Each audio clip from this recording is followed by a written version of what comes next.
Ashley Anderson works for a nonprofit and has served on the Newport Mesa Unified School District's Superintendent's Boundary Committee in the past few months. The boundaries of the school district had to be changed because of the Voting Rights Act, which reads, "The California Voting Rights Act of 2001, CVRA, expands on the Federal Voting Rights Act of 1965, making it easier for minority groups in California to prove that their votes are being diluted in at-large elections. This makes it easier for minority voters to sue local governments and eliminate at-large elections." The Superintendent's Committee, after looking at 3 maps, chose Map B, and then Map G appeared. The very committee that was tasked to recommend a map and chose Map B was not told about Map G. Hi, Ashley. Hi. Can you explain an at-large election and why Map G is not an acceptable choice? An at-large election is what we have been using for the past 50 years or so in Newport Mesa. As a result of that, we have never had a Latino that's been elected to the school board when our district is growing in that population. And so an at-large election means the entire school district, everyone who lives inside that area, they vote for every area. So if you live in Corona Del Mar, you're voting for Mesa Verde. Everyone is voting for everyone at large. So one of the pieces of the Voting Rights Act is to ensure a minority majority in a specific area for better city council elections and school board elections that are more equitable. To vote within your zone only is the best option. And so that is now... It's a lot, and nobody's mentioned this much, but it's a lot cheaper to do that for the person that's actually running, too. Yes. I mean, there's been as much as $40,000 spent on elections, school board elections here in Newport Mesa.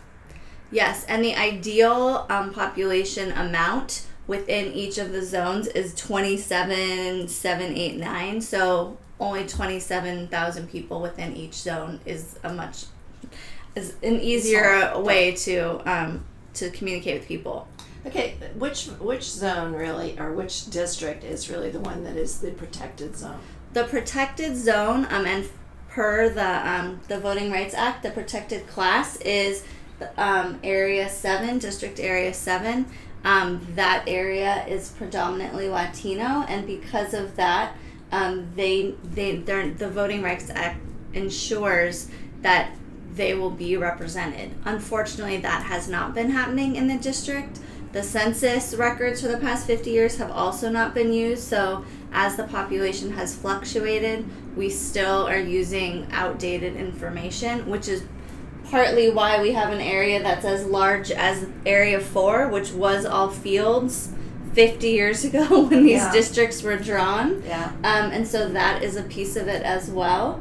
But we need to really reassess and realign, and that was what the committee was for. Okay, let's look at district, or I never know what to call it.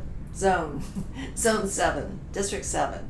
So show us where it starts and where it begins. So what's at the top? Where are the boundaries? What is the boundary at the top? This top line is the Costa Mesa Golf Course. Mm-hmm. This is Harbor.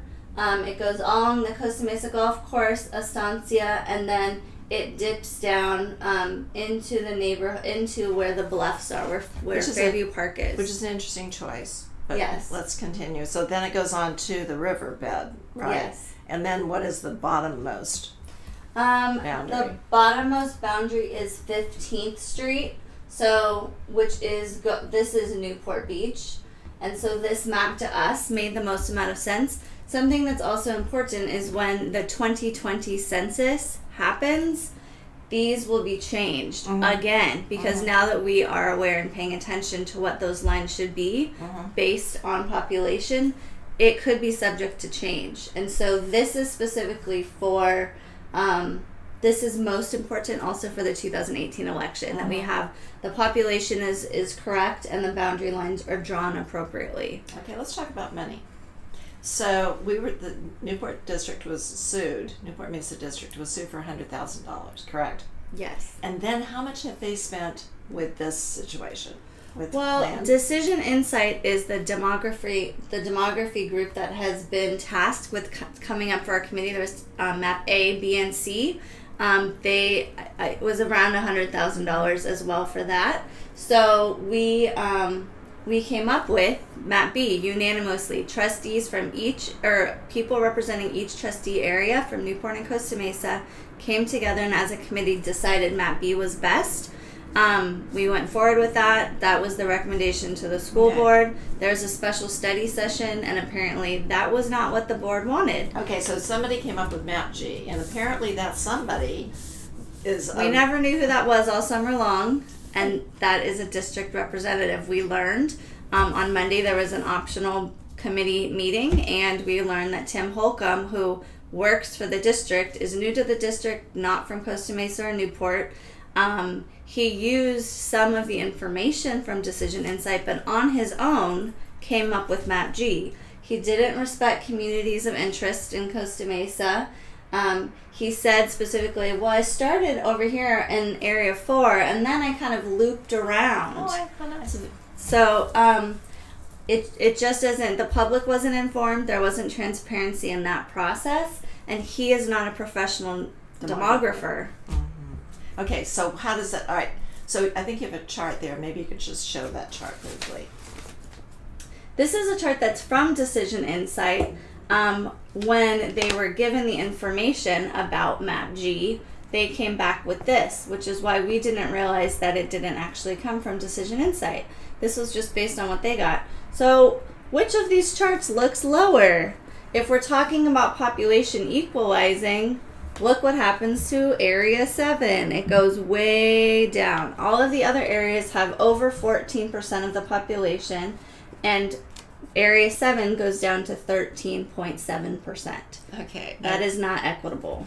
I think we get it. So you would say, if we were going to be able to vote, which we are not, because the trustees in the end are going to choose. The trustees map. decide, yes. But if you were going to choose, if it's up to you, it would be 100% map B. B is best. Thanks, Ashley.